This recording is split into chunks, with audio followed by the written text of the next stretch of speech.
যদি তোর ডাক শুনে কেউ না আসে তবে একলা চলো রে। যদি তোর ডাক শুনে কেউ না আসে তবে একলা চলো রে।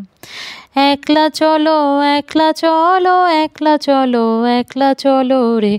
যদি তোর ডাক শুনে কেউ না আসে তবে একলা চলো রে।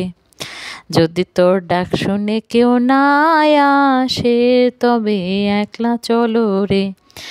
একলা চলো, একলা চলো, একলা চলো, একলা চলো রে।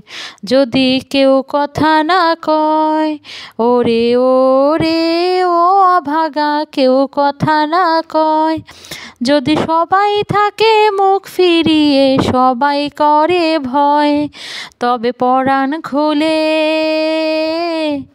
মনের কথা, ও তোর মনের কথা একলা বলো, একলা বলো রে।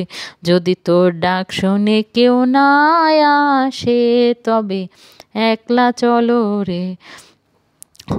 একলা চলো, একলা চলো, একলা চলো, একলা চলো রে।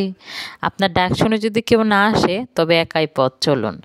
কারণ কি জানেন, পৃথিবীতে আপনি এসেছেনও একা, যাবেনও একা। শুধু শুধু কেন মাঝের এই সময়টা মানুষের সঙ্গে এত টানাপোড়েন বলেন? তাই তো রবিগুরু রবীন্দ্রনাথ ঠাকুর, তিনি ছিলেন আমাদের কবিগুরু। এই কবিগুরু রবীন্দ্রনাথ ঠাকুর একই কথা বলে গেছেন, যদি তোর ডাক শুনে কেউ না আসে তবে একলা চলো রে।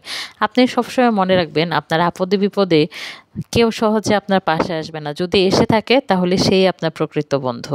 তাই অন্যের উপরে ভরসা করে নয়, শুধুমাত্র উপরওয়ালার উপরে ভরসা করে নিজের পথ নিজে একাই চলতে শিখুন। এটা অনেক বেশি ভালো হবে এবং আপনার জীবনের পথটা অনেক বেশি মসৃণ হবে। সবসময় একটা কথা মনে রাখবেন, আপনি যখনই কোনো একটা কাজ করেন কিংবা একটা ঝুঁকি নেন, আপনি যে কোনো কিছু করেন, আপনার কাছে কেউ থাকবে না, আপনার পাশে কেউ দাঁড়াবে না। কিন্তু হ্যাঁ, আপনি যদি সফল হয়ে যান, আপনি যখন সফল মানুষ হয়ে যাবেন, তখন দেখবেন আপনার চারপাশে বন্ধুর অভাব হবে না, অনেক অনেক বন্ধু। হয়তো এরা আপনার বিপদে কেউ ছিলই না, কিংবা কেউ আপনাকে কি করেছে, তিরস্কার করেছে, সে আপনার পেছনে, আপনার আড়ালে আবডালে নানা রকম কথা বলে বেরিয়েছে। এগুলো সব বাদ দিন, এই ধরনের চিন্তা বাদ দিন। আপনি যখন ঘর থেকে এক পা বের হবেন, তখনই আপনি শুধুমাত্র আল্লাহর উপরে ভরসা করবেন। আমি যখন পথ চলি কিংবা আমি ঘর থেকে এক পা বের হই, আমি সর্বাবস্থাতে একটা জিনিসই মনে প্রাণে বিশ্বাস করি, সেটা হচ্ছে আল্লাহ ভরসা। এই কথার উপরেই আমি বেঁচে আছি এবং আল্লাহর উপরে ভরসা করেই বাকি জীবন বেঁচে থাকতে চাই। এছাড়া আপদে বিপদে অনেক সময় অনেক আত্মীয় স্বজনকে পাশে পেয়েছি, পাইনি, এগুলো আমি কিছুই মনে রাখি না, আমি মনে রাখতে চাইও না। তবে হ্যাঁ, অনেক প্রকৃত বন্ধু এবং অনেক ভালো আত্মীয় স্বজনও আমার আছে। এরা আল্লাহর রহমতে সবসময় পাশে থাকে। হয়তো এটা উপর আল্লাহর নিয়ামত, এটাই আল্লাহর রহমত। সবাই ভালো থাকবেন। আসসালাম।